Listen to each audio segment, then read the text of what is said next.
नमस्कार, मैं हूं अंजलि और आप देख रहे हैं न्यूज़ 18 हिंदी ओरिजिनल्स। आपने कई ऐसी खबरें पढ़ी या न्यूज़ में देखी होंगी कि किसी जगह पर इनकम टैक्स का छापा पड़ा है। कई लोग टैक्स चोरी करते हैं, जिन्हें काबू में लाने के लिए कई बार इनकम टैक्स की रेड पड़ती है। लेकिन क्या आपको मालूम है कि भारत में एक ऐसी जगह भी है जहां इनकम टैक्स की रेड पड़ ही नहीं सकती? ये सुनकर चौंक गए ना? अब आप सोच रहे होंगे कि आखिर ऐसी जगह है कौन सी और इसके पीछे क्या वजह है। आज हम आपको इसी के बारे में बताएंगे।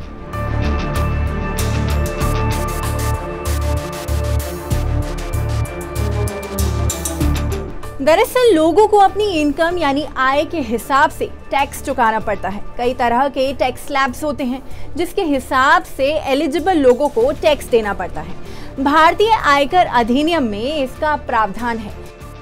इस टैक्स का इस्तेमाल सरकार देश और राज्यों के विकास से जुड़े कामों के लिए करती है। हालांकि कुछ लोगों को टैक्स नहीं भी देना होता है। ये वो लोग होते हैं जिनकी इनकम कर योग्य नहीं होती है। बता दें कि एक तय आय सीमा के बाद टैक्स देना अनिवार्य होता है। लेकिन भारत में नॉर्थ ईस्ट का सिक्किम ऐसा राज्य है जहां लोग टैक्स नहीं चुकाते।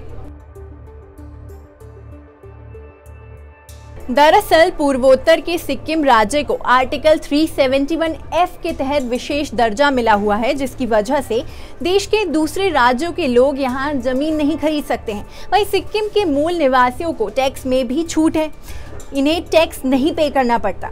आयकर अधिनियम की धारा 10(26) AAA के तहत सिक्किम के मूल निवासियों को इनकम टैक्स से छूट हासिल है। इस राज्य में रहने वाले लोगों को अपनी आमदनी पर कोई टैक्स नहीं देना पड़ता है। सुप्रीम कोर्ट के एक फैसले के बाद से इस राज्य के लगभग 95% लोग इस छूट के दायरे में आते हैं। पहले ये छूट सिर्फ उन लोगों को दी जाती थी जिनके पास सिक्किम सब्जेक्ट सर्टिफिकेट था या उनके वंशजों को ये छूट मिलती थी। बता दें कि इन्हें सिक्किम नागरिकता संशोधन आदेश 1989 के तहत भारत की नागरिकता मिली थी। इतिहास में थोड़ा पीछे जाएं तो ये पता चलता है कि 1950 के दौर में भारत और सिक्किम के बीच शांति समझौता हुआ था। इस समझौते के तहत सिक्किम भारत के संरक्षण में आ गया था, जिसके बाद साल 1975 में इसका पूरी तरह से विलय हो गया था। विलय के दौरान सिक्किम में चौग्याल शासन चल रहा था, जिन्होंने साल 1948 में सिक्किम में इनकम टैक्स मैनुअल जारी किया था। भारत के विलय के वक्त ये शर्त रखी गई थी कि सिक्किम के लोगों को इनकम टैक्स से छूट दी जाएगी। इस टॉपिक पर आपका क्या कहना है, हमें कमेंट सेक्शन में बताएं। साथ ही इस वीडियो को लाइक और शेयर करना ना भूलें।